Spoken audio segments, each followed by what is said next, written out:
dela gure gana jozun, hori jakintzutenean, zegaman, eta behasanen marinela gixantako egitasmoak budatzen. Eta, igual, zegamana eta behasanen itxi baldin baginen izan zen, herri horietan, orain arte, hogeita bost urte, 15, 10 urte arte, eskolak, euskaratzen zuelaren, ikasleak, etorkinak ere kalduntzen zituelaren uste hori, pixka bat, zalantzan jartzen eta hasita zeuden, eta ikusten hasita zeuden, ez zula lortzen eskolak bakarrik, aurroi kanpotik zetozen aurroiek euskalduntzea, ez? Zeu zer egin behar horretan edo, refortu zerbitzu izena hartu, egitasmoa diseinatzen edo hasi ziren, behasainen aurrena, eta gero ondoren zegamak ere bideo horri edu zion, eta pixka bat, egitasmo honen helburu nagusia badala aurreraen euskalduntze prozesu horretan laguntzea, baina baita ere aurroiei egoera eta egura xamur batzuk, goxuak, ludikotasunarekin eta erlazionatutakoak eskaintzea da helburu, ez dagian eskolan beti ezin izaten dute eta igual agian gerara ibili edo pixkat eskolak eman dezaken urtegi eta zorroztasun horretan aparte ere hizkuntzarekin, bizipen goxo batzuk eskaintzeko helburuarekin. Hizkuntza horretan, euskalduntze prozesu horretan, bizipen berri batzuk eta eskaintzea. Eta, metodologiari dagokionez, parte hartzean oinarritutako egitasmoak direla, orduan ludikotasuna ardatz izan da, eta ahozkotasunaren lanketan zentratuta. Beti ere, hau bakoitzak daukan gaitasunaren arabera orduan. Ahozkotasuna diogu, baina agian batzuk oraindik ere, maila desberdinak dagoenez, saietuko gara eta saiatzen gara bakoitzaren egoerara moldatzen. Eta horrekin batera, talde bakoitzean, dagoen desberdintasun horiek edo, balik eta txukunen kudeatzen. Horregatik, izango dira neko talde txikiak. Ez dugu planteatzen, goiko taldeak izatea, uste dugulako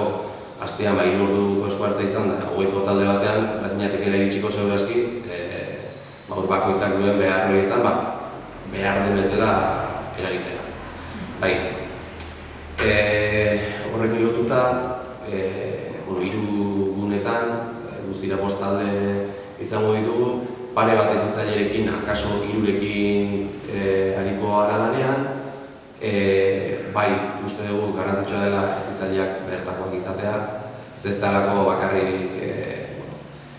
herriaren ezagutza izatea eta herriaren inguruaren ezagutzea izatea garrantzitsua dela uste dugu, saiatzen gara baita ere, zegaman batez ere, ez da izan saioak gela barrukoak soilik. Biak aukera ematen duenean, kanpora atera eta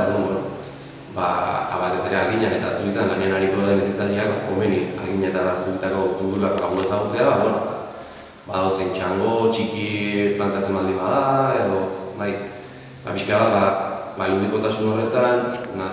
inguru naturala ere ezagutzea edo horrekin jolasten aritzea eta interesgarria dela uste dugu. Inguruan ere errotuta daude, beste kirola, dantza, halako gaietan zertzela datxoak ere sartzea gustatuko litzaiguke, eta hortik doaz pixka bat egitasmoaren printzipio metodologikoak edo. Aditarte ezberdinen ere aipatu gurtzanek, egia da, batez ere DBH-ko talde horretan aspektu akademikoari ere begiratu bat bertzen dela eta zaindu behar dela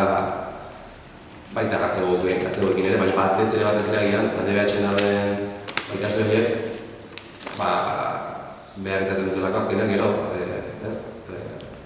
ikasgaiak aprobatzea. Eta horretarako askotan etxeko lanak eta karga importante bat izaten dute eta ez dugu esaten partikular bat izango nik, baina bermatuko dugu zarrenen kasuan gutxienez eskolatik bidaltzen ezten etxeko laguntziak gutxienez ulertuta izango dituztela. Ze uste dugu, normalean bintzat, etxean gero zutela laguntzarik izango behar dira etxeko lan horietarako, dekasoi eroten hori ikasteko. Orduan bintzat, izan ditzaketen zalantzak eta argituta eraman beharko lituzkete etxera, batez DBH-ko ikasleak, eta segurazki baita ere lehen hezkuntzako bigarren eta hirugarren zikloa dauden ikasle horiei ere, hortan ere, igual, ez dute hainbesteko beharrik izango, hori egunerokotasunak izango dugu, baina baita ere zainduko dugula hori aspektu akademikoa, eta suposatzen progresibo izango dela, zenbat azarrago izan ikaslea, orduan da gehiago zaindu dugula aspektu hori. Eta nik ez da